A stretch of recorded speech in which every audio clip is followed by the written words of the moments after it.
오늘은 기와 혈과 진액 그리고 정에 대해서 공부할 거예요. 첫 번째, 기. 이거는 한자로 기운 기자예요. 그냥 우리가 보통 에너지라고 말하는 그런 개념으로 아시면 좋겠어요. 제가 한의대에 들어가서 처음에 부딪힌 혼란 중에 첫 번째가 이 기라고 하는 거였어요. 혈, 피가 물질이라고 하는 것에 대해서는 이해가 가더라고요. 그런데 계속해서 교수가 또 책을 보니까 기를 물질이라고 하는 거예요. 저는 기가 물질이라고 하는 설명에 대해서 오랫동안 이해가 안 갔어요. 그런데 눈에 보이느냐 안 보이느냐 차이뿐이지 피도 물질이고 기도 물질이라는 거예요. 그 다음 기의 형성. 그러면 기는 무엇으로부터 만들어지는 것인가? 기의 형성에 대해서 살펴보도록 할게요. 기는 크게 세 가지로부터 유래해요. 첫째는 선천의 정기, 부모님으로부터 내 속으로 들어오게 된 최초의 기, 이걸 선천의 정기라고 그러죠.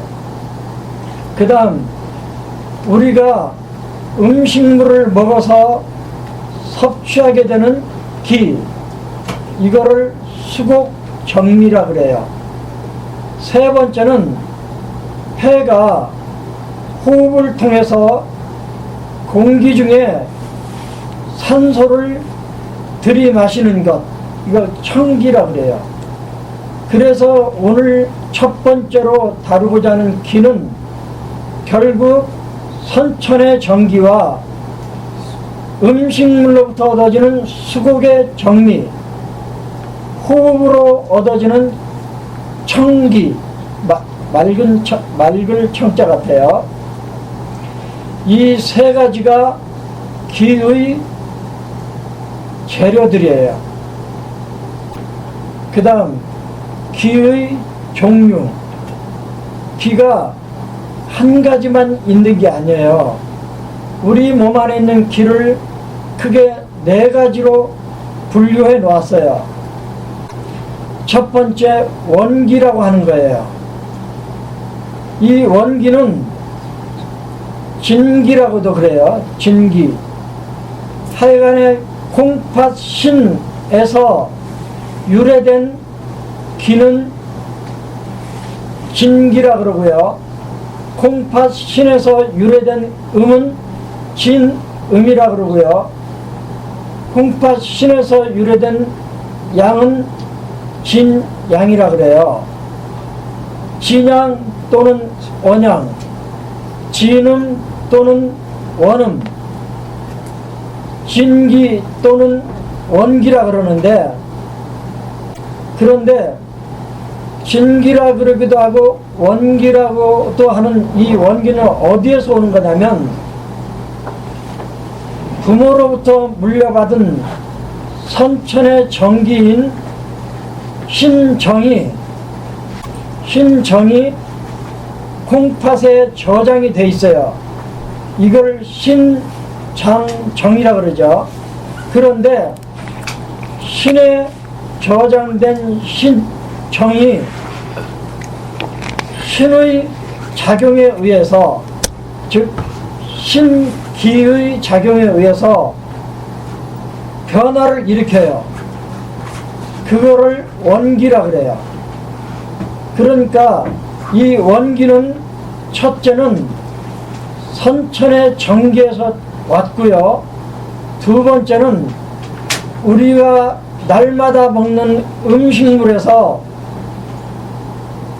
비위가 수곡 정미를 흡수해요. 그 수곡 정미로부터 계속해서 콩팥으로 보내주는 기도 원기의 재료가 돼요. 그 다음 종기예요. 이 종기는 마루 종자 쓰는 종기예요. 우리가 마루는 마당이나 토방보다 높은 데 위치하고 있잖아요.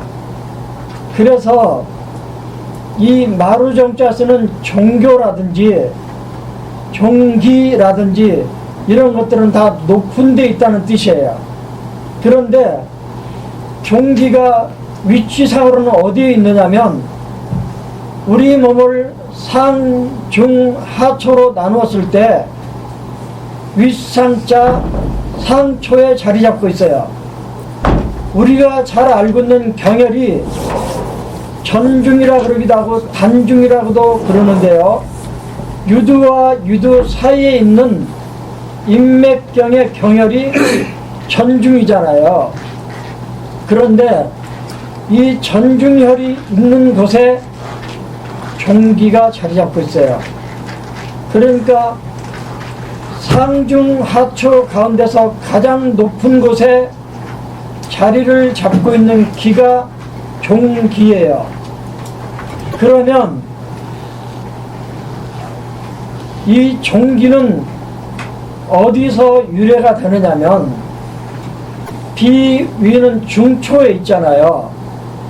중초에 자리 잡고 있는 비위가 음식물을 소화시키고 흡수해서 그 영양 물질을 상초로 올려주는 작용을 승청이라 그래요. 승청. 여기서 말하는 청은 영양 물질을 말해요. 승은 위로 올려준다, 상승시킨다는 뜻이에요.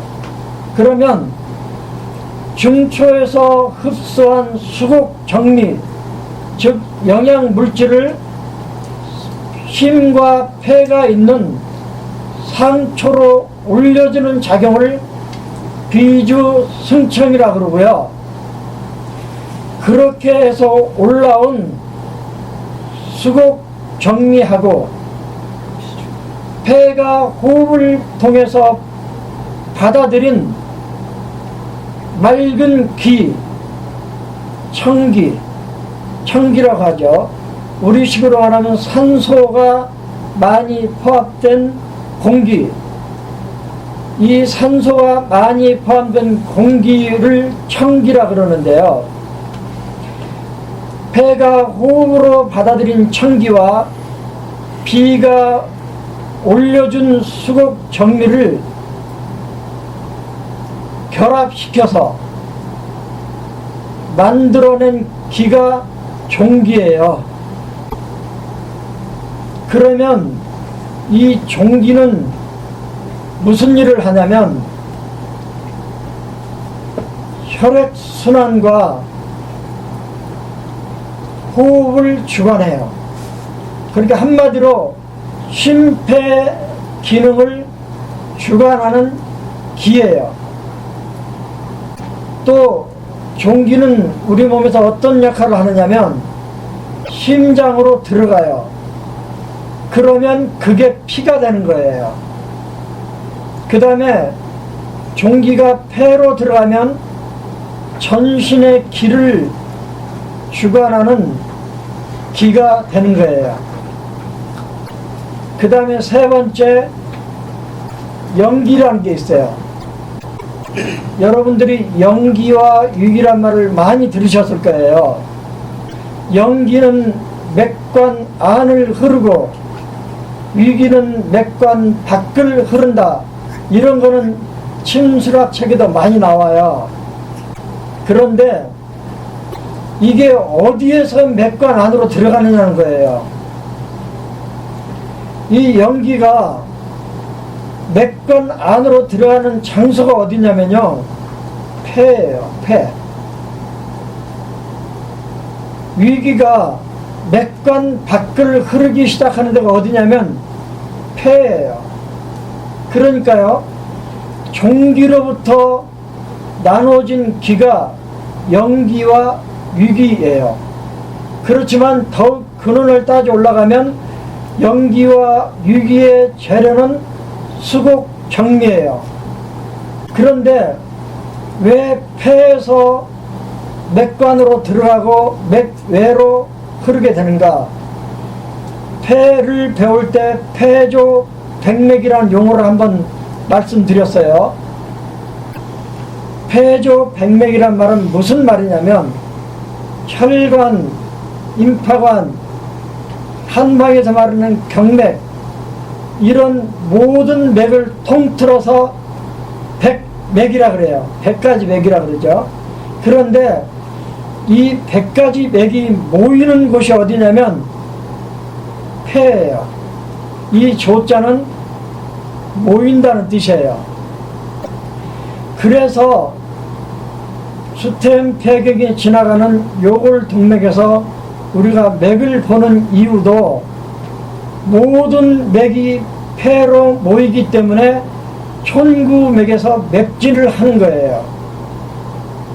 다른 맥에서는 각 장부의 기만을 살펴볼 수 있지만 오장육부의 모든 맥기를 느낄 수 있는 유일한 장소가 요골동맥이에요. 손목에서 잡는 요골동맥이에요. 그래서 모든 맥이 폐로 모여든다는 뜻이 폐조 백맥이란 용어이고요. 비 위에서 흡수된 수곡 정미하고 폐에서 호흡으로 흡입된 청기가 만들어내는 기가 종기인데, 이 종기에서 영기와 위기가 나와서 폐 안에서 폐에서 모인 모든 맥기 속으로 들어간 기가 영기예요.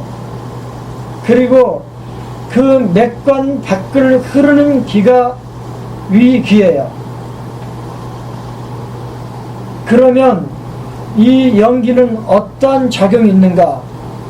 이 연기는 맥관 안을 흐르기 때문에 일종의 혈액 성분이라 할 수 있어요. 그래서 연기는 언제라도 혈액으로 변할 수 있어요. 그래서 연기는 혈액의 일종이기 때문에 우리 몸에서 무슨 작용을 하느냐면 온 몸을 영양하고 적셔주는 역할을 한다는 거예요. 이 연기가.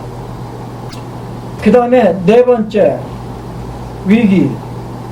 위기도 우리가 먹은 음식물에서 위가 소화를 시켜서 비기가 영양물질을 흡수한 것을 수곡정미라 그러잖아요. 수곡정미가 상초로 올려지는 걸 비주승청이라 그러고요. 그 수곡정미와 호흡으로 들어온 청기가 결합해서 만든 게 종기잖아요. 여기에서 영기가 나오고 위기가 나오는데 폐에 몰려든 모든 백맥, 이 맥관 안으로 들어가는 게 영기이고 위기는 맥관 밖을 흘러요. 맥관 밖이라면 뭐냐면 피부와 기육이라고 생각하시면 돼요. 피부와 기육, 이런 데를 순환하는 기가 위기예요. 그러면 위기는 어떤 일을 하는가? 위기의 작용. 위기는 호위한다, 방위한다, 이 지킨다는 뜻을 가진 위자예요. 이 피부나 기육을 흐르면서 피부나 기육을 따뜻하게 해주고요. 피부를 고밀하게 해요. 피부를 튼튼하게 해서 사기가 병을 일으키는 어떤 물질이 우리 몸 안으로 들어오지 못하도록 막아주는 역할을 위기가 해요. 그 다음에 위기가 하는 일은 체온을 조절해요. 몸을 따뜻하게 해줘요. 피부를 따뜻하게 해주는 작용이 위기예요. 그래서 위기가 부족하면 손발이 차가워요. 그 다음에 위기가 하는 일은 주리 개합을 하는 일인데요. 이 주리라고 하는 뜻이 뭐냐면 그냥 땀구멍이라고 생각해 두세요. 피부 밑에 땀구멍이 있잖아요. 그런데 이 땀구멍을 한방에서는 주리라고 표현할 때가 많아요. 그런데 이 땀구멍을 열게도 하고 닫히게도 하는 역할을 위기가 해요. 그래서 위기가 약하면 시도 때도 없이 땀이 나오고요. 위기가 어떤 사기로 인해서 문제가 생기면 땀이 안 나요. 그래서 위기의 작용은 세 가지. 피부를 튼튼하게 해서 외감 육사로부터 우리 몸을 지키고 우리 몸을 따뜻하게 해주고 그 다음에 땀구멍을 열게도 하고 닫히기도 해서 주리를 개합해요. 주리 개합을 조절해요. 이런 작용을 하는 게 위기이고요.